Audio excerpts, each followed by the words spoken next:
Hello guys, इस video के अंदर हम देखने वाले हैं कि कंपाउंड फॉर्मूले कैसे तैयार किए जाते हैं।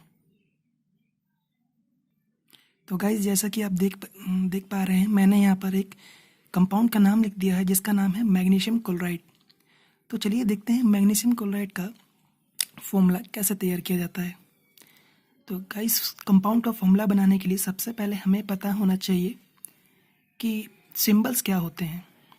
चलिए, जैसे कि आपको पता होगा या फिर आपने पढ़ा होगा पहली क्लासों में कि जो मैग्नीशियम का सिंबल होता है वो Mg होता है, और जो क्लोराइड यानी क्लोरीन का एक ही रूप होता है, इसका सिंबल Cl होता है।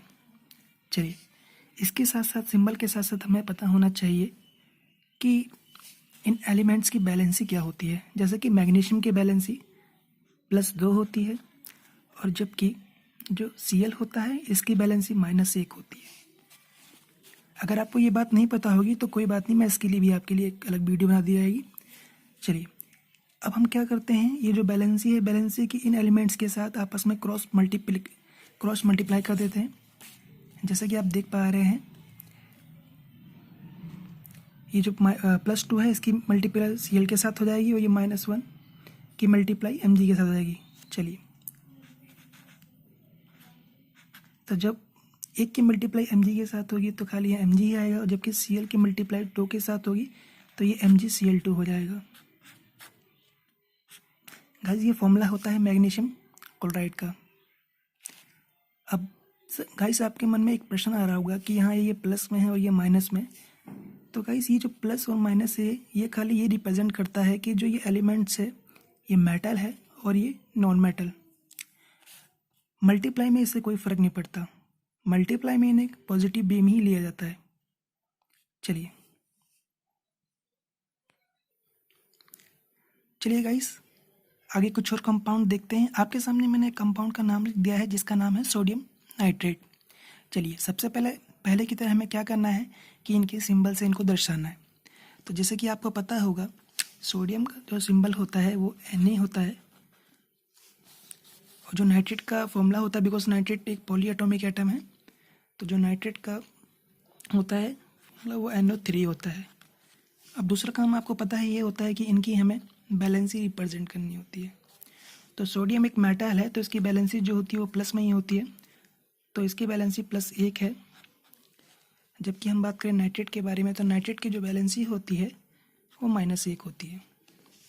अब पहले की तरह हमें क्या करना है, इनकी आपस में क्रॉस मल्टीप्लिकेशन कर देनी है, इनकी बैलेंसी की और एक दूसरे के एलिमेंट के साथ में।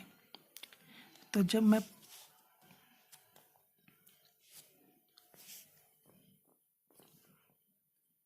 गाइस, मैं आपको एक बात बताता हूँ, जैसे कि आप लोग देख पा रहे हैं यहाँ पर +1 और ये -1, ये दोनों को एक दूसरे को कैंसिल आउट कर देते हैं, तो ये सिंपल बन जाता है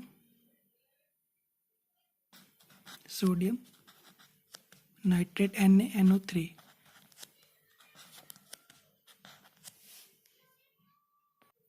चलिए गाइस, अब अगले कंपाउंड की ओर बढ़ते हैं। अब देखते हैं कि अमोनियम सल्फेट का फॉर्मूला कैसे तैयार किया जाता है।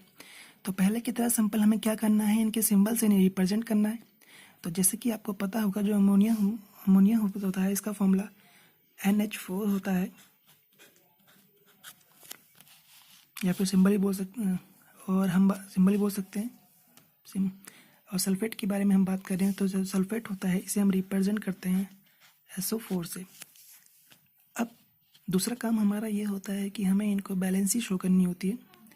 तो जो अमोनियम की बैलेंसी होती है गाइस वो +1 की फॉर्म में पाई जाती है, और जबकि जो आप सल्फेट देख पा रहे हैं, सल्फेट की बैलेंसी -2 यहाँ होती है। अब इनकी बैलेंसी की आपस में इन एलिमेंट्स के साथ क्रॉस मल्टीप्लिकेशन कर देते हैं।